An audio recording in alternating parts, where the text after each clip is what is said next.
In this video, I would like to share with you a tool that can help you create classes that make it easy for your students to learn faster and create a sense of mastery earlier on.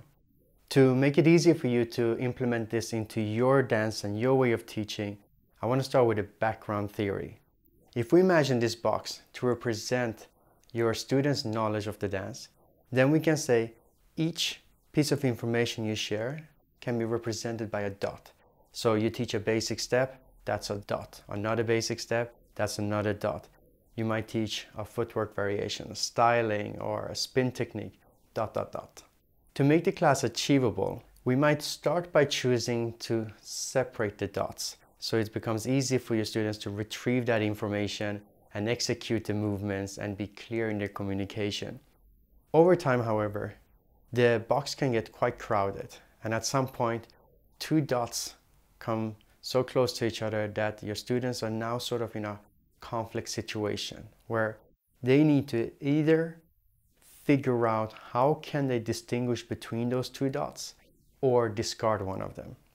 If you set things up right as a teacher, you'll make it easier for them to make the decision of figuring out the differences between those two moves. And when this happens, when your students understand the relationship between those, we can say that the students formed a bridge between those two dots. If we have many dots and many bridges drawn to each other, we have this sort of clustering effect. That is a deeper sense of understanding. It forms that feeling of mastery of the dance. And I believe that's an important pillar for passion. And if this happens over a longer period of time, identity can be easier created for that topic. Why is this important? You see, before a student forms that feeling of mastery and passion and identity, it's so easy to get distracted away from the dance. A hard day at work maybe makes them decide not to come to class this week, and it might even be the last time they come because they just didn't get into that routine, or an exam period makes them be away even longer, and that's even harder to come back to class, or any other reasons, a prolonged period of negative self-talk.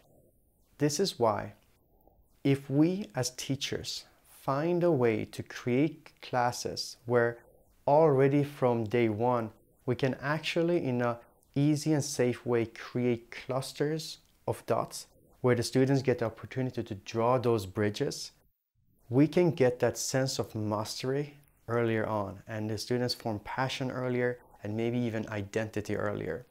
The tool that we use that allows us to create classes this way is called contrasting. In its simplest form, contrasting is about taking something that is important for you to figure out what should be important. I highly recommend you to watch our previous video if you haven't already, where it was about deciding what to teach.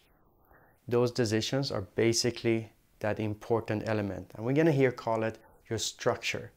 For simplicity, although structure can be a move, be a technique, be creativity or musicality, right now we're going to just focus on moves.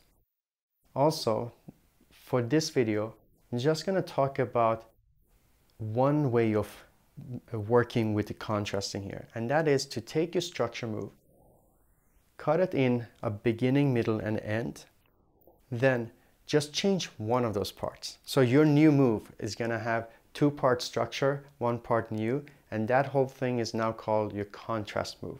To help you understand what I mean, here are two clips that shows how we've been using contrasting in our classes. Our goal for this beginner's workshop was to teach the students the basics of lead and follow. We started with just teaching them how to communicate front and back movements, having them contrast between number of steps they go front or back, or if they stay on one spot and tap back and forth from there. Then we added some variations where they would either start kicking across each other or adding one or two rotations. This summary video is from an advanced level Lindy Hop workshop where we wanted to share with the students how we choose to connect to each other. And we use this classic movement called a swing out as our platform and we contrasted the midsection. We wanted to highlight all the things we could do with this connection technique by varying the swing out, making it from being linear to over-rotated to extremely over-rotated.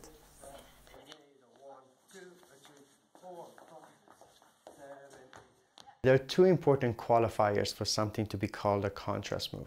Qualifier 1, your students need to be in the driver's seat and make an active decision about whether they are dancing your structure move or the contrast move.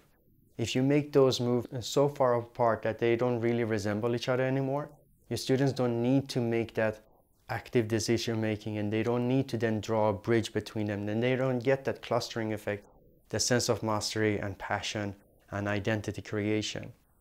Qualifier 2, you need to design the contrast move in such a way that your student want to do both movements. They want to keep both because they should both feel valuable, both feel as cool, fun things they want to continue doing. If they discard one of them, again, you lose that opportunity for bridge building to happen. Here I want to share something I got from my friend Ron.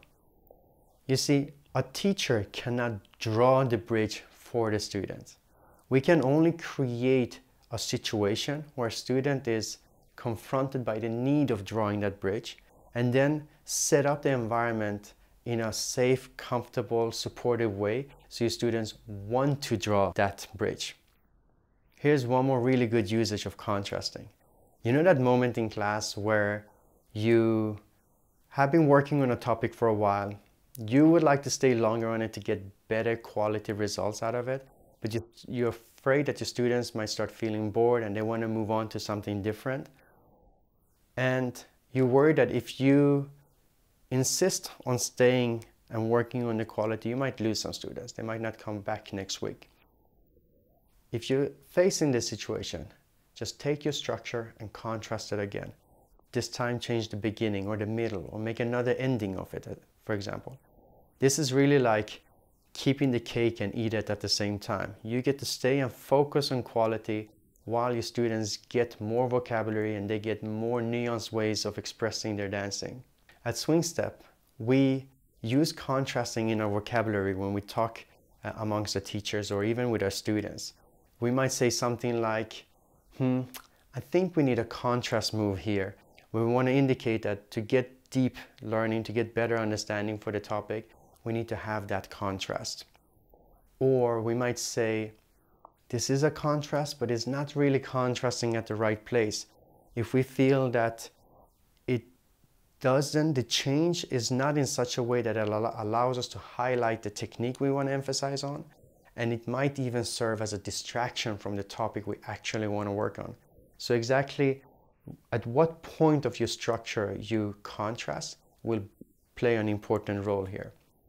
Or we might say, yes, that's a great contrast if we want to celebrate a good discovery, because you might have already noticed that although the idea per se is simple, to hit that sweet spot and get the right contrasting movement, it really takes creativity and ingenuity to get all of those powers in it. The reward and motivation is embedded in the choices you're making. Your students see immediately that if they get to learn the underlying technique, they do get really cool variations and they want to keep in both variations. The movement needs to be in such a way that they need to make an active decision. It needs to be achievable at their level. And of course, you need to contrast at the right place. You get to focus on the point you want to focus on. Because it's not so simple, here's an offer for you. If you hesitate about whether you got that structure and contrasting element right, just shoot a quick film of you dancing your structure and contrast, upload it to the comment section, and we can take a look at it together and figure out if there's any changes needed to it.